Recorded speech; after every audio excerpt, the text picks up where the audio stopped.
২৯ October থেকে আবারও কি যুদ্ধে জড়াচ্ছে ইসরায়েল ইরান?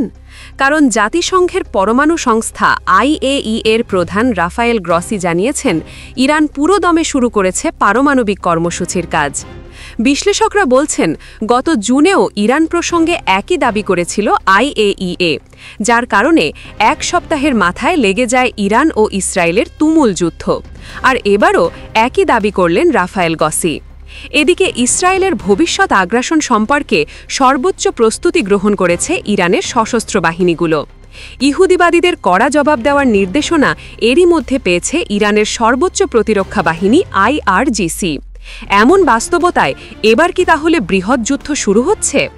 ইরানের কাছে 400 কেজি ইউরেনিয়াম রয়েছে, যার পরিশুদ্ধতার মাত্রা 60%। দেশটি নিমিষেই 90% ইউরেনিয়াম তৈরি করতে পারবে। এমনটি জানিয়ে রাফায়েল গ্রসি বলেন, ইউরেনিয়াম তৈরিতে ইরান যদি আরও এগিয়ে যায় তাহলে দেশটি প্রায় 10টি পারমাণবিক বোমা তৈরি করতে পারবে। কিন্তু বর্তমানে তেহরানের কাছে কোনো পরমাণু অস্ত্র নেই। 22 অক্টোবর এক প্রতিবেদনে বিষয়টি নিশ্চিত করেছে যুক্তরাজ্য ভিত্তিক সংবাদ মাধ্যম ইরান ইন্টারন্যাশনাল। গত 6 জুন ও একই রকম দাবি করেছিলেন IAEA এর প্রধান।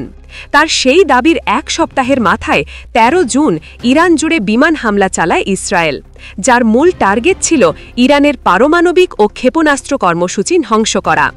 সেই হামলায় স্বল্প ক্ষতি হলেও পাল্টা প্রতিরোধে ইসরায়েলকে কড়া জবাব দেয় ইরান। বিশ্লেষকদের ধারণা, গত জুনের অভিজ্ঞতার ওপর নির্ভর করে এবারও ইরানের পারমাণবিক কেন্দ্রগুলোতে হামলা চালানোর ষড়যন্ত্র করছে ইসরায়েল। এক্ষেত্রে IAEA এর প্রধানের দাবি আগুনে ঘি ঢালার মতো কাজ করবে বলে শঙ্কা সমরবিত্তের। এদিকে পারমাণবিক ইস্যুতে রাফায়েল গ্রসির মন্তব্যের পর কড়া প্রতিক্রিয়া জানিয়েছেন ইরানের পররাষ্ট্রমন্ত্রী আব্বাস আরাকচি। এ প্রসঙ্গে তিনি বলেন, আমি জানি না IAEA এর প্রধান উদ্বেগের কারণেই নাকি হুমকি হিসেবে এই বিবৃতি দিয়েছেন, কিন্তু যারা এই ধরনের হুমকি দিচ্ছে তাদের বুঝতে হবে যে আরেকটি ব্যর্থ অভিযোগের কারণে তাদের পূর্বের চেয়েও কঠিন পরাজয়ের মুখোমুখি হতে হবে।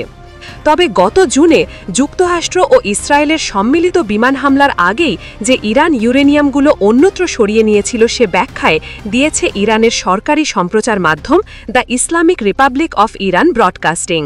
আর ইরানের সর্বোচ্চ ধর্মীয় নেতা আয়াতুল্লাহ আলী খামেনির জ্যেষ্ঠ উপদেষ্টা আলী শামখানি দাবি করে বলেন যে পারমাণবিক স্থাপনা ধ্বংস হলেও আমাদের খেলা শেষ হয়নি, সমৃদ্ধ ইউরেনিয়াম এখনও অক্ষতই রয়েছে।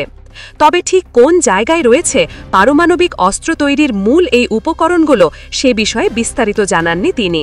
অন্যদিকে ইহুদিবাদীদের সম্ভাব্য আগ্রাসনের বিরুদ্ধে পূর্বের চেয়েও শক্তিশালী প্রস্তুতি নিয়েছে ইরানের সামরিক বাহিনী। এ প্রসঙ্গে ইরানের সশস্ত্র বাহিনীর প্রধান মেজর জেনারেল আব্দুর রাহিম মুসাফি বলেন, আমাদের বাহিনীগুলোকে সর্বোচ্চ স্তরের প্রস্তুতি বজায় রাখতে হবে, প্রতিনিয়ত শক্তি অর্জন করতে হবে। এবার কেমন জবাব দেবে তেহরান? যে কোনো দিন ইসরায়েলে হামলা চালাতে পারে ইরান। সম্প্রতি এমন আশঙ্কা জানিয়েছেন ইসরায়েলের সাবেক গোয়েন্দা কর্মকর্তা ড্যানি সিট্রিনোভিস।